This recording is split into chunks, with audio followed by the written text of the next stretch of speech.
എല്ലാ വിദ്യാർത്ഥികൾക്കും പുതിയൊരു വീഡിയോയിലേക്ക് സ്വാഗതം. ഈ വർഷത്തെ +1 vocational higher secondary first transfer allotment result നാളെ പ്രസിദ്ധീകരിക്കും. തിങ്കളാഴ്ച അഡ്മിഷൻ നേടാൻ സാധിക്കുന്ന തരത്തിലായിരിക്കും വിദ്യാർത്ഥികളുടെ +1 vocational higher secondary transfer allotment result പ്രസിദ്ധീകരിക്കുക. അപ്പോൾ വിദ്യാർത്ഥികൾക്ക് എങ്ങനെയാണ് ഈ ഒരു ട്രാൻസ്ഫർ അലോട്ട്മെൻറ്റ് റിസൾട്ട് വന്നു കഴിഞ്ഞാൽ വിദ്യാർത്ഥികൾ എന്തൊക്കെ കാര്യങ്ങളാണ് ചെയ്യേണ്ടത് എന്നുള്ള കാര്യം നമുക്ക് നോക്കാം. അപ്പോൾ വിദ്യാർത്ഥികൾ ആദ്യം തന്നെ ചെയ്യേണ്ടത് vhscap.kerala.gov.in എന്നുള്ള വെബ്സൈറ്റ് ഓപ്പൺ ചെയ്യുക. ട്രാൻസ്ഫർ അലോട്ട്മെൻറ്റ് റിസൾട്ട് വന്നു കഴിഞ്ഞാൽ ഇവിടെ നിങ്ങൾക്ക് കാണാൻ സാധിക്കുന്നതാണ്. അതായത് ഇവിടെ പബ്ലിക് എന്നുള്ള ഭാഗത്ത് ഇവിടെ കാണാൻ സാധിക്കുന്നതാണ് ട്രാൻസ്ഫർ അലോട്ട്മെൻറ്റ് റിസൾട്ട് എന്ന് പറഞ്ഞുകൊണ്ട് കാണാൻ പറ്റും. അപ്പോൾ നിങ്ങൾ ആ ഒരു ലിങ്കിൽ ക്ലിക്ക് ചെയ്യുക. ക്ലിക്ക് ചെയ്ത് കഴിഞ്ഞാൽ പിന്നീട് വരുന്ന പേജിൽ നിങ്ങൾക്ക് യൂസർ നെയിം എന്ന് പറയുമ്പോൾ നിങ്ങളുടെ ആ ഒരു മൊബൈൽ നമ്പറാണ്. VHSCയിൽ അപേക്ഷ സമർപ്പിക്കുമ്പോൾ നൽകിയ മൊബൈൽ നമ്പർ ഏതാണോ ആ ഒരു മൊബൈൽ നമ്പർ നൽകുക. അതിനുശേഷം പാസ്വേഡ്, നിങ്ങളുടെ പാസ്വേഡ് എന്താണോ ആ ഒരു പാസ്വേഡ് ടൈപ്പ് ചെയ്ത് കൊടുക്കുക. അതുപോലെ തന്നെ കുറച്ച് ഇംഗ്ലീഷ് അക്ഷരം ഇവിടെ കാണാൻ പറ്റും. അത് കൃത്യമായിട്ട് ഇവിടെ ടെക്സ്റ്റ് ഫ്രം ഇമേജ് എന്നുള്ള ഭാഗത്ത് ടൈപ്പ് ചെയ്ത് കൊടുക്കുക. അതിനുശേഷം ലോഗിൻ ബട്ടൺ ക്ലിക്ക് ചെയ്യുക. ലോഗിൻ ബട്ടൺ ക്ലിക്ക് ചെയ്യുന്നതോടുകൂടി നിങ്ങളുടെ പ്രൊഫൈൽ പേജിലേക്ക് പോകുന്നതാണ്. പ്രൊഫൈൽ പേജിൽ പോയി കഴിഞ്ഞാൽ നിങ്ങൾക്ക് അവിടെ കാണാൻ പറ്റും ട്രാൻസ്ഫർ അലോട്ട് റിസൾട്ട് എന്ന് പറഞ്ഞുകൊണ്ട് കാണാൻ പറ്റും. അതായത് ട്രാൻസ്ഫർ അലോട്ട്മെൻറ്റ് റിസൾട്ട് എന്നുള്ള ഒരു ലിങ്ക് കാണാം.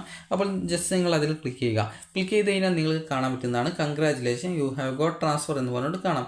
അതുപോലെ തന്നെ ഏത് സ്കൂളിൽ ഏത് കോഴ്സിലാണ് ട്രാൻസ്ഫർ കിട്ടിയത് എന്നുള്ളതും കാണാൻ പറ്റും. അതുപോലെ തന്നെ ട്രാൻസ്ഫർ കിട്ടാത്ത വിദ്യാർത്ഥികൾക്ക് sorry you have not transfer എന്ന് പറഞ്ഞുകൊണ്ട് കാണാൻ സാധിക്കുന്നതാണ്. ഇനി ട്രാൻസ്ഫർ അലോട്ട്മെൻറ്റ് ലഭിച്ച വിദ്യാർത്ഥികൾക്കും ലഭിക്കാത്ത വിദ്യാർത്ഥികൾക്കും ട്രാൻസ്ഫർ അലോട്ട്മെൻറ്റ് ഡീറ്റെയിൽസ് എന്നുള്ളൊരു ഓപ്ഷൻ ഉണ്ടാവും. അതിൽ ക്ലിക്ക് ചെയ്യുക. ക്ലിക്ക് ചെയ്ത് കഴിഞ്ഞാൽ നിങ്ങൾക്ക് വ്യൂ അലോട്ട്മെൻറ്റ് ലെറ്റർ എന്ന് പറഞ്ഞുകൊണ്ട് കാണാം. അപ്പോൾ വ്യൂ അലോട്ട്മെൻറ്റ് ലെറ്റർ എന്ന് പറഞ്ഞുകൊണ്ട് കാണുന്നുണ്ടെങ്കിൽ നിങ്ങൾക്ക് മനസ്സിലാക്കാം അവിടെ നിങ്ങൾക്ക് നിങ്ങളുടെ അലോട്ട്മെൻറ്റ് ലെറ്റർ അവിടെ ഉണ്ട് എന്നുള്ളത്. അപ്പോൾ അതിൽ ക്ലിക്ക് ചെയ്തുകൊണ്ട് നിങ്ങൾക്ക് നിങ്ങളുടെ അലോട്ട്മെൻറ്റ് ലെറ്റർ ഡൗൺലോഡ് ചെയ്ത് എടുക്കാവുന്നതാണ്. ഇനിയിപ്പോൾ നിങ്ങൾക്ക് അലോട്ട്മെൻറ്റ് കിട്ടാത്ത വിദ്യാർത്ഥികൾക്കും കിട്ടിയിട്ടുള്ള വിദ്യാർത്ഥികൾക്കും അവിടെ കാണാൻ സാധിക്കുന്നതാണ് ഈ ഒരു റാങ്ക് ഡീറ്റെയിൽസ് എന്ന് പറഞ്ഞുകൊണ്ട് കാണാം. അപ്പോൾ നിങ്ങൾ ആ റാങ്ക് ഡീറ്റെയിൽസ് എന്നുള്ള ലിങ്കിൽ ക്ലിക്ക് ചെയ്തുകൊണ്ട് നിങ്ങൾക്ക് നിങ്ങളുടെ ട്രാൻസ്ഫർ അലോട്ട്മെൻറ്റിന് നിങ്ങൾ വെച്ച ഓപ്ഷനുകളുടെ നിങ്ങളുടെ റാങ്കും ലാസ്റ്റ് റാങ്കും നിങ്ങൾക്ക് മനസ്സിലാക്കാൻ സാധിക്കുന്നതാണ്.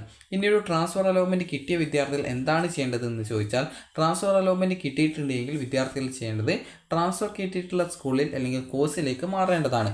അതായത് ഇപ്പോൾ വിദ്യാർത്ഥികൾക്ക് ഇപ്പോൾ ട്രാൻസ്ഫർ അലോട്ട്മെൻറ്റിന് ഇപ്പോൾ അപേക്ഷിച്ചു. അപ്പോൾ നിങ്ങൾക്ക് ട്രാൻസ്ഫർ അലോട്ട്മെൻറ്റ് കിട്ടിയിട്ടുണ്ടെങ്കിൽ അതായത് സെയിം സ്കൂളിൽ തന്നെ മറ്റൊരു കോഴ്സിലേക്കാണ് കിട്ടുന്നതെന്ന് വിചാരിക്കുക. അതായത് ഇപ്പോൾ നിലവിൽ നിങ്ങൾ ഇപ്പോൾ എ എന്നൊരു സ്കൂളിലാണ് അഡ്മിഷൻ നേടിയിട്ടുള്ളത്.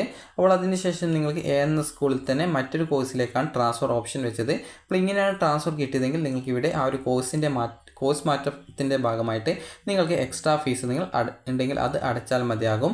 അതുപോലെ തന്നെ വിദ്യാർത്ഥികൾക്ക് ഇപ്പോൾ നിലവിൽ നിങ്ങൾ അഡ്മിഷൻ നേടിയ സ്കൂളിൽ നിന്നും വേറൊരു സ്കൂളിലേക്കാണ് നിങ്ങൾക്ക് ഈ ഒരു അലോട്ട്മെൻറ്റ് കിട്ടുന്നത്, ഈ ഒരു ട്രാൻസ്ഫർ അലോട്ട്മെൻറ്റ് കിട്ടുന്നത് എങ്കിൽ വിദ്യാർത്ഥികൾക്ക് നിങ്ങൾ ഏത് സ്കൂളിലാണ് നിങ്ങൾ ട്രാൻസ്ഫർ പുതുതായിട്ട് കിട്ടിയിട്ടുള്ളത് ആ ഒരു സ്കൂളിലേക്ക് നിങ്ങൾ പോയിട്ട് അഡ്മിഷൻ നേടേണ്ടതാണ്. അതായത് ആദ്യം അഡ്മിഷൻ നേടിയ സ്കൂളിലെ സീറ്റ് നഷ്ടപ്പെടുന്നത് കൊണ്ട് തന്നെ നിങ്ങൾക്ക് അവിടെ നിന്നും നിങ്ങളുടെ ഡോക്യുമെൻറ്റ്സൊക്കെ നിങ്ങൾക്ക് സ്കൂളിൽ പോയാൽ തിരിച്ചു തരും. അപ്പോൾ അതുപോലെ തന്നെ PTA ഫണ്ട്, PTA ഡൊണേഷൻ എന്നിവയും തിരിച്ചു തരും. അപ്പോൾ വിദ്യാർത്ഥികൾ അതൊക്കെ എടുത്തുകൊണ്ട് പുതുതായിട്ട് അലോട്ട്മെൻറ്റ് ലഭിച്ചിട്ടുള്ള ആ ഒരു സ്കൂളിൽ പോയിട്ട് അഡ്മിഷൻ നേടേണ്ടതാണ്. നിങ്ങൾക്ക് നിലവിലെ സ്കൂളിൽ തന്നെ മറ്റൊരു കോഴ്സിലേക്കാണ് മാറ്റം കിട്ടുന്നതെങ്കിൽ കോഴ്സ് മാറ്റത്തിൻ്റെ ഭാഗമായിട്ടുള്ള എക്സ്ട്രാ ഫീസ് എന്തെങ്കിലും ഉണ്ടെങ്കിൽ അത് നിങ്ങൾ അടച്ചാൽ മതിയാകും.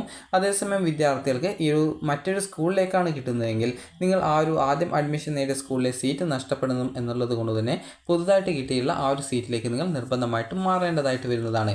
അപ്പോൾ വിദ്യാർത്ഥികൾക്ക് ഈ ഒരു വീഡിയോ ഉപകാരപ്രദമായിട്ടുണ്ടെന്ന് കരുതുന്നു.